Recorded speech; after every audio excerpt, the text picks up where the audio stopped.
onye otu iwu nyere otu na-ahụ maka njem awere n'okporo ụzọ na ngalaba steeti bụ Anambra bụ Oriakụ Joyce Alexander agago n'ihu wee kọwapụta nke bụ eziokwu n'ime ya bụ otu ndị ọrụ nakwazi ndị ọrụ uwe ojii ndị ọ bụ oke na ọlụka inyocha ya bụ akwụkwọ ndị nke na-anya ụgbọala kachasị na okporo ụzọ.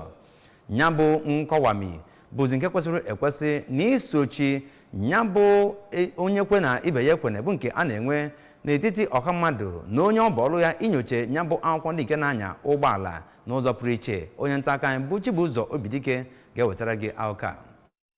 N'oge ọ na-ekwu okwu n'ụlọ ọrụ ABS na mmemme akpọrọ Ask the Commissioner bụ nke na-egosipụta ọtụtụ ihe alụgasigoro n'ebe gbasatara njem okporo ụzọ ya nakwa nkwadobe a na-akwadobere okporo ụzọ n'ihe gbasatara ekeresimesi a na-abịa. Onye Sector Commander nke Anambra n'ụlọ ọrụ FRSC nọkwara n'oge ahụ wee kwuo na ha amalitegori amụma ha kpọrọ Operation Zero Tolerance na mkpụrụ ụbọchị 15 nke ọnwa Disemba afọ a bụ nke o kwuru na ha ezipụgasigo ndị ọrụ ha na ọnọkọrọ dị iche iche iji wee fụ na enwere njem na-agasịrịrị werere n'oge emume ekeresimesi a na-abịa. N'aka nke ya, onye bịakwara na mmemme ahụ ma bụkwazara kọmishọna na-afụ maka njem okporo ụzọ na steeti a bụ Oriakụ Patricia Igwebuike gụpụtasịkwara agamniru gọọmenti steeti anụwa nwetegoro n'ebe ọ gbasatara aviation sector, river port ya nakwazi ọrụ ụzọ a na-alụgasị ma kwukwezie na ihe ndị a so n'isi sekpụ ntị bụ ihe ga-afụ na ndị mmadụ nwetara onwe ha n'ekeresimesi a na-abịa. Onye kọmishọna na-afụ maka mgbasa ozi na steeti a bụ Dọkịta Lọmefọ nọkwara n'okwu nke ya wee kwadokwe ndị mmadụ na steeti a ka ha gbaa mbọ gbaa ekeresimesi a dịka ndị nwere ezi echiche ma mụrụkwa anya ka azụ n'ebe o metụtara ihe nchekwa ọbụla.